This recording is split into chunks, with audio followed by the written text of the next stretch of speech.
नमस्कार, welcome to study IQ. मैं हूं प्रशांत धवन। नाउ रिसेंटली आपने इस टॉपिक से रिलेटेड बहुत सारे आर्टिकल्स देखे होंगे जहां पर यह लिखा है कि prime minister Modi gets an invitation from Pakistan to attend the SCO Shanghai corporation organisation summit, जो पाकिस्तान होस्ट करने वाला है। यहां पर रशिया, चाइना की जो लीडरशिप है ये भी आएगी, कई कंट्रीज के लीडर्स आएंगे।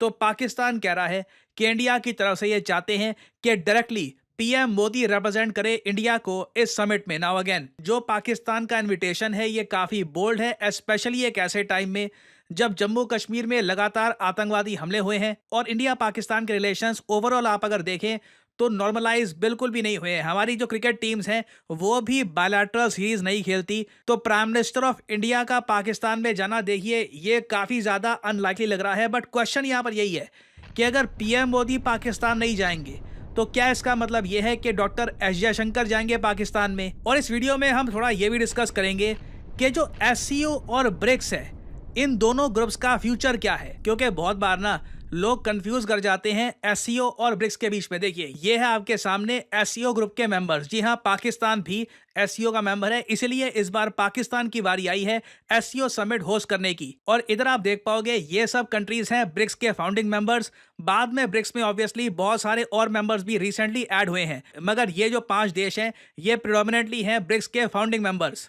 और 2023 से ना एक जियोपॉलिटिकल थ्योरी बहुत ज़्यादा फेमस हो गई है। वो ये है कि आने वाले 5 सालों में, अभी जैसे 2024 चल रहा है, मान के चलते हैं 2028-29 के आसपास पॉसिबिलिटी है कि ब्रिक्स और एससीओ मर्ज हो जाएं और एक नया इंटरनेशनल ग्रुप बनाने की कोशिश की जाए जो एक बार को यूएन को भी चुनौती दे। ये अगेन, ये मैं नहीं कह रहा, दिल्ली में ही हमारे जो बहुत सारे थिंक टैंक्स हैं जो रिपोर्ट्स पब्लिश करते हैं, उन्होंने इस पर एक पूरी डिटेल्ड पब्लिकेशन करी थी, जिसको बाद में रशिया का जो सरकारी मीडिया है उसने भी कवर किया था कि Indian experts, Indian geopolitical experts ये मानते हैं कि ब्रिक्स और एससीओ को इन दी एंड मर्ज करके एक सिंगल ग्रुप बना दिया जाएगा, ताकि एक पावरफुल ग्रुप सामने आए जहां पर बहुत सारी कंट्रीज एज मेंबर हो। और ये सब करना काफी नेचुरल भी होगा, क्योंकि देखो, ब्रिक्स और एससीओ कहने को दो अलग अलग ग्रुप हैं, मगर दोनों को ही फाइनेंशियल बैकिंग मिलती है चाइना और रशिया से। एक्चुअली रशिया भी कम ही कहूंगा मैं, मेन जो इन दोनों ग्रुप्स को बैकिंग मिलती है वो है चाइना से। क्योंकि लिटरली आप अगर एससीओ देखो तो एससीओ के हेडक्वार्टर्स कहां पे हैं? बीजिंग में। जी हाँ, ग्रुप का नाम चाहे एससीओ शंघाई कॉरपोरेशन ऑर्गेनाइजेशन हो, मगर इसके जो हेडक्वार्टर्स हैं ये चाइना की राजधानी बीजिंग में है। वेराज ब्रिक्स के जो हेडक्वार्टर्स हैं ये आपको मिलेंगे चाइना के शहर शंघाई में। तो जब दोनों ग्रुप्स के जो हेडक्वार्टर्स हैं ये भी चाइना में हैं, दोनों ग्रुप्स को जो प्रमोट करने वाले 2 मेजर कंट्रीज हैं वो ही चाइना और रशिया हैं, तो बिल्कुल एक बार को पॉसिबिलिटी है कि फ्यूचर में दोनों ग्रुप्स एक हो जाएं। और यूएसए अपनी तरफ से, आप अगर देखो, उनका मीडिया यही मान के चल रहा है कि इवेंचुअली रशिया चाइना भी इन दोनों ग्रुप्स को मर्ज करके एंटी यूएस ग्रुप बनाने का कोशिश करेंगे।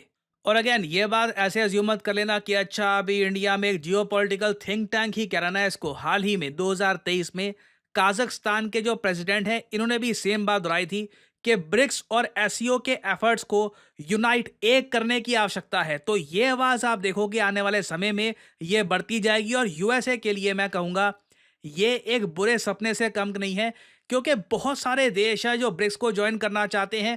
एससीओ को भी अभी रिसेंटली आपको पता होगा ईरान ने ज्वाइन कर लिया था। तो कल को मलेशिया, थाईलैंड जैसे कई देश, साउथ अमेरिकन कंट्रीज, अगर ये सब ब्रिक्स को ज्वाइन कर लेते हैं और बाद में एससीओ ब्रिक्स को जोड़कर एक सिंगल ग्रुप बनाया जाता है, that will be a very very powerful group. उसके बहुत सारे मेंबर्स होंगे। रशिया चाइना अपने हिसाब से उसका एक पेमेंट सिस्टम बना सकते हैं, बहुत कुछ चेंजेस हो सकते हैं। और इसलिए आपने ये भी देखा होगा कि सीएनएन, जो अमेरिकन मीडिया है, ये आपके सामने सीएनएन का आर्टिकल है, ये लोग कह रहे हैं एक ग्रोइंग क्लब है लेड बाय शी जिनपिंग और पुतिन, ये बनाया जा रहा है टू काउंटर यूएसए। और बहुत ही जल्द यहां पर एक और प्रो रशिया मेंबर को ये ऐड कर देंगे। ये ऑफ कोर्स यहां पर बेलारूस की बात कर रहे हैं। और इस आर्टिकल में आप एक बात नोट करना, ये बात लिखी है कि पीएम मोदी ने जो रीसेंट एससीओ का समिट है ये स्किप कर दिया था। जी हां, कजाकिस्तान में हाल ही में जो एससीओ का समिट हुआ था, आपने नोट किया होगा, पीएम मोदी ने यह समिट स्किप किया था। जयशंकर साहब रिप्रेजेंट करने के लिए गए थे इंडिया को। अब पाकिस्तान जो समिट होस्ट कर रहा है ये डिफरेंट है। पाकिस्तान जिस समिट को होस्ट करेगा ये है एससीओ का CHG समिट, मतलब कि council of heads of government summit. PM Modi usually इस समिट को अटेंड करते हैं। तो कजाकिस्तान का समिट जो स्किप किया था, मैं उसको लेकर इतना सरप्राइज नहीं था। यहां पर देखना होगा कि पाकिस्तान का जो इन्विटेशन है, पीएम मोदी क्या इसको स्किप करते हैं? क्योंकि स्किप करने के रीज़न बहुत सारे हैं। पहला तो देखिए, पाकिस्तान से जो क्रॉस बॉर्डर टेररिज्म है ये रुका नहीं है।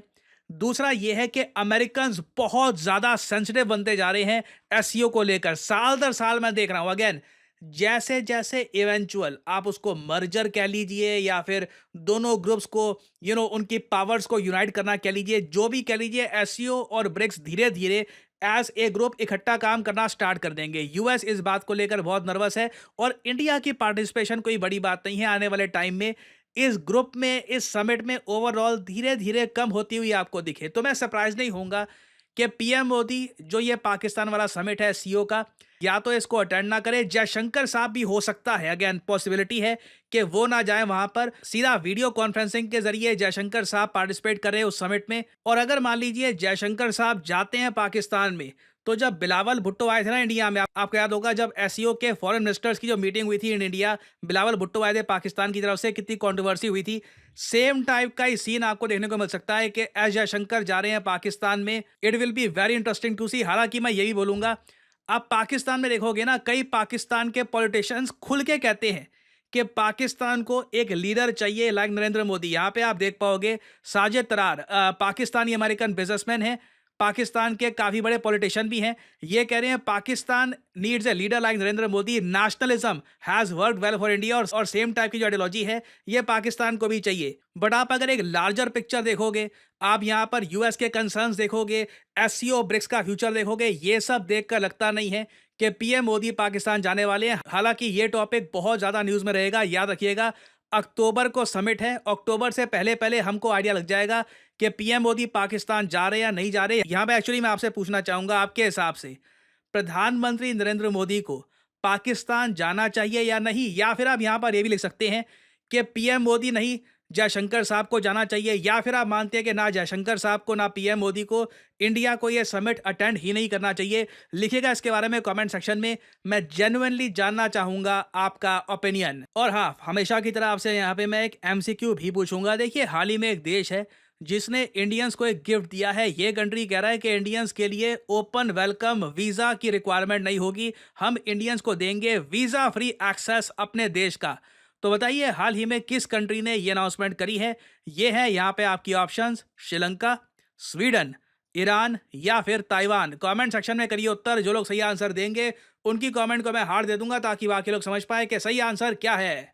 एंड फाइनली यहाँ पर मैं ये भी ऐड कर दूं कि स्टडी आईक्यू की मंथ एंड सेल हो चुकी है एक्टिव। स्टडी आईक्यू के सभी कोर्सेज पर डिस्काउंट स्टार्ट हो चुका है। और याद रखिएगा, स्टडी आईक्यू का जो प्रीमियर यूपीएससी प्रतिज्ञा प्लस बैच है, ये भी अब आप एक डिस्काउंटेड रेट पर परचेज कर सकते हैं। आपको करना क्या है, सिंपली जाइए कमेंट सेक्शन में, यहाँ पे आपको दिख जाएगा ये लिंक, इस लिंक पर करिए क्लिक और यहाँ पे आप स्टडी आईक्यू का प्रतिज्ञा प्लस बैच कर सकते हैं परचेज। इसमें देखिए आपको ऑल अराउंड बहुत सारे बेनिफिट्स मिलते हैं।